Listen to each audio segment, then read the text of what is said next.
না হ্যাঁ, এটা মুড়ির মোয়া। আর এই মোয়াটা আমি মাইক্রো ওভেনে করেছি।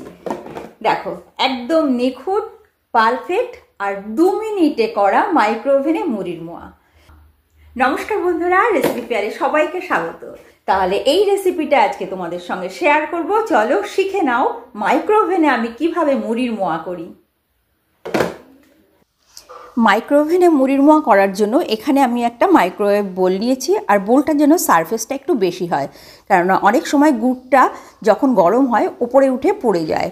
আর এইখানে আমি এই মুড়িগুলো নিয়েছি, এটা একটু লম্বাটে মুড়ি, যে কোনো মুড়ি নিয়েই করতে পারো। মুড়িটা মচমচে হলে একটু ভালো হবে। আর আখের গুড়, এটা আমার নরম আখের গুড়। যার যেরকম কাছে আখের গুড় থাকবে সেইটা নিয়ে করবে, তবে গুড়টা ভালো হওয়া চাই। আর এখানে নিয়েছি সানফ্লাওয়ার অয়েল। এইবার আমি বাটিটাতে প্রথমে একটু তেল মাখিয়ে নিয়েছি। এই তেল লাগানোর দুটো কারণ আছে। প্রথম কারণটা হচ্ছে এই যে আমি যখন এখানে বাটির মধ্যে গুড় গরম করব, তখন যাতে ওপরে উঠে মাইক্রোওভেনের মধ্যে পড়ে না যায়। আর এখানে একটা বাটিতে জল নিয়েছি। আর তেল লাগানোর দ্বিতীয় কারণটা আমি শেষের দিকে যখন দরকার হবে তখন আমি বলে দিচ্ছি। এখানে আমি গুড় নিচ্ছি 3 চামচ।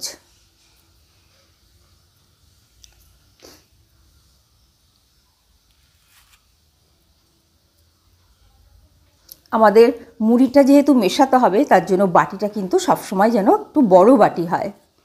এইবার এই গুড়ের মধ্যে অনেক সময় ময়লা থাকে, যার জন্য আমি এখানে গুড়টাকে ছড়িয়ে দেখে নিচ্ছি এর মধ্যে কোনো ময়লা আছে কি না। এই যে সামান্য একটা দুটো ময়লা পেয়েছি, এগুলোকে ফেলে নিলাম। এইবার এর মধ্যে যদি কোনো ডেলা থাকে সেটাকে ভালো করে মিশিয়ে নিচ্ছি। গুড়টা দেখেই বুঝতে পারছো গুড়টা কিন্তু খুবই ভালো। খুব টাইট গুড় যদি হয় তাহলে একটু জল দিয়ে নিতে হবে তখন। তবে আমার এই গুড়টাতে জল দেওয়ার কোনো প্রয়োজন হয়নি। একটা এলাচ নিচ্ছি, এটা ফ্লেভারের জন্য। দানাগুলোকে একটু গুঁড়ো করে নিয়েছি, ক্র্যাশ করে নিয়েছি, ওপর দিয়ে ছড়িয়ে দিলাম। এইবার আমি চলে যাচ্ছি মাইক্রো ওভেনে। মাইক্রোওয়েভ মোডে যাচ্ছি। আগে দেখো রিসেটে দিলাম, এইবার মাইক্রোওয়েভ মোডে গেলাম, প্রেস করলাম, হাইতে চলে আসলো। হাইতে আসার পরে আমি 2 মিনিট দিলাম, দিয়ে স্টার্ট বাটন অন করছি। এইবার যখন 2 মিনিট হবে আমি কিন্তু মাঝে 2-3 বার আমি অফ করে গুড়টাকে নাড়িয়ে নিয়েছি, যাতে সম্পূর্ণ গুড়টা সমানভাবে মিশে যায়। আর এখানে পুরো 2 মিনিট হয়ে যাওয়ার পরে এই যে বার করে নিয়ে এসেছি। একটা বাটিতে জল দিয়েছিলাম। জল নেওয়ার কারণ হচ্ছে এইটা, গুড়টা আমাদের তৈরি হয়েছে কিনা দেখার জন্য। এই যে নিচে পড়ে গেল আর একটা চকলেটের মতন হয়ে যাচ্ছে। যদি এই অবস্থায় না আসে তখন আবার মাইক্রো ওভেনের মধ্যে দিয়ে একটু ঘুরিয়ে নিতে হবে। সে 15 সেকেন্ড হোক 30 সেকেন্ড হোক, সেটা নিজে বুঝে নিতে হবে। এইবার গুড়টাকে এই গরম অবস্থায় এর মধ্যে দিয়ে মিশিয়ে নিচ্ছি। এই সময় কিন্তু প্রচণ্ড গরম, হাত দিয়ে মুড়ি মেশানো যাবে না। মুড়িটাকে একটা চামচ দিয়ে এইভাবে যতটা সহজে তাড়াতাড়ি করা যায় তাড়াতাড়ি মিশিয়ে নেব। আর এখানে দেখে বন্ধুরা আশা করি অবশ্যই বুঝতে পারছো যে বড় বাটি নেওয়ার কি কারণ। ছোট বাটি নিলে এই মুড়িটা আমি মেশাতে পারতাম না এর মধ্যে। আর যখন আমি আরও অনেক পরিমাণে মুড়ি করব তখন আমার গুড়টাও বেশি লাগবে। আর তখন গুড় কী হয়, অনেক সময় উতরিয়ে পড়ে যায়। যার জন্য মাঝে আমি 2 থেকে 3 বার আমি ওটাকে স্টপ করে গুড়টা নাড়িয়ে দিয়েছি। মেশানো হয়ে গেল। এইবার পাশে বাটিতে জল নিয়েছি, কারণ প্রচণ্ড গরম আছে।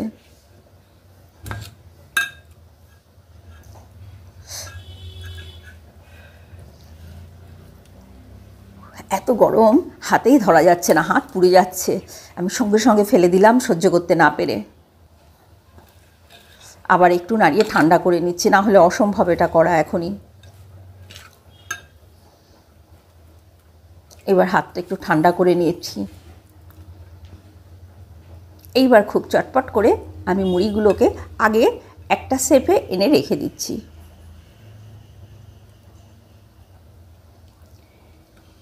প্রথমে এই অবস্থাতে যাতে মুড়িটা ঝুড়ো হয়ে না যায়, আগে আমাকে এইভাবে তাড়াতাড়ি করে কিন্তু মোয়াগুলোকে সব সেট করে নিতে হবে।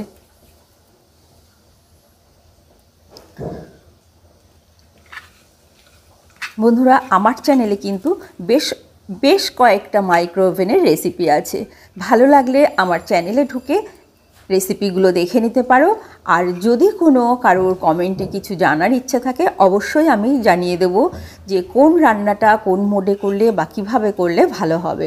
অবশ্যই আমি জানানোর চেষ্টা করব।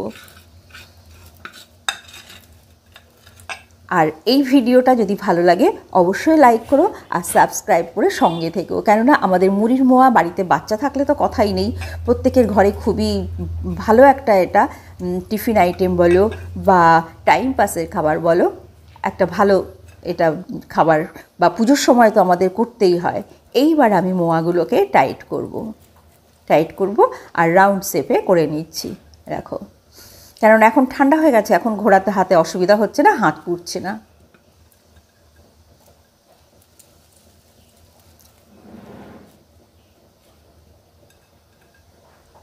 আর এখানে কিন্তু একটা মুড়ি আমাদের নষ্ট হবে না।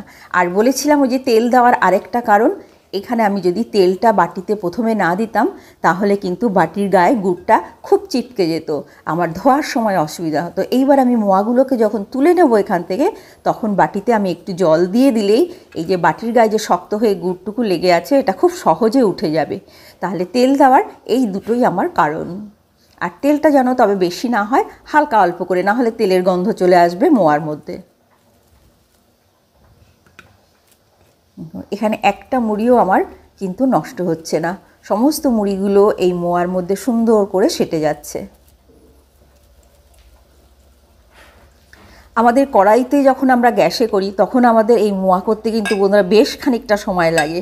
আর এখানে দেখতেই পেলে জাস্ট 2 মিনিট লাগলো।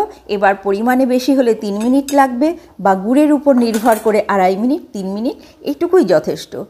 আর খুব দানা গুড় হলে তখন আমরা গুড়টাকে গুঁড়ো করে নেব আর সামান্য জল দিয়ে ওটাকে একটা পেস্ট করে নেব। দেখো কত সুন্দর মোয়াগুলো হয়ে গেল।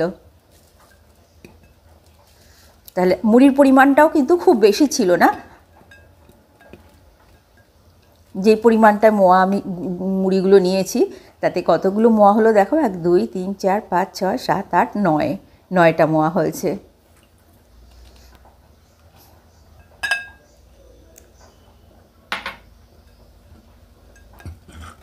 দেখো হয়ে গেল খুব সুন্দর মোয়া। এইবার এই মোয়াগুলোর থেকে কিন্তু একটা মুড়ি আর ঝরে পড়বে না, ঝরেও পড়বে না বা ভাঙবেও না। আশা করি বুঝতেই পারছো যে গ্যাসের থেকে অনেক বেশি ভালো হয়েছে। তাহলে বন্ধুরা দেখা হবে পরবর্তী ভিডিওতে, ততক্ষণ ভালো থেকো আর সঙ্গে থেকো। নমস্কার মাইক্রোওভেনের দ্বিতীয় রেসিপির জন্য।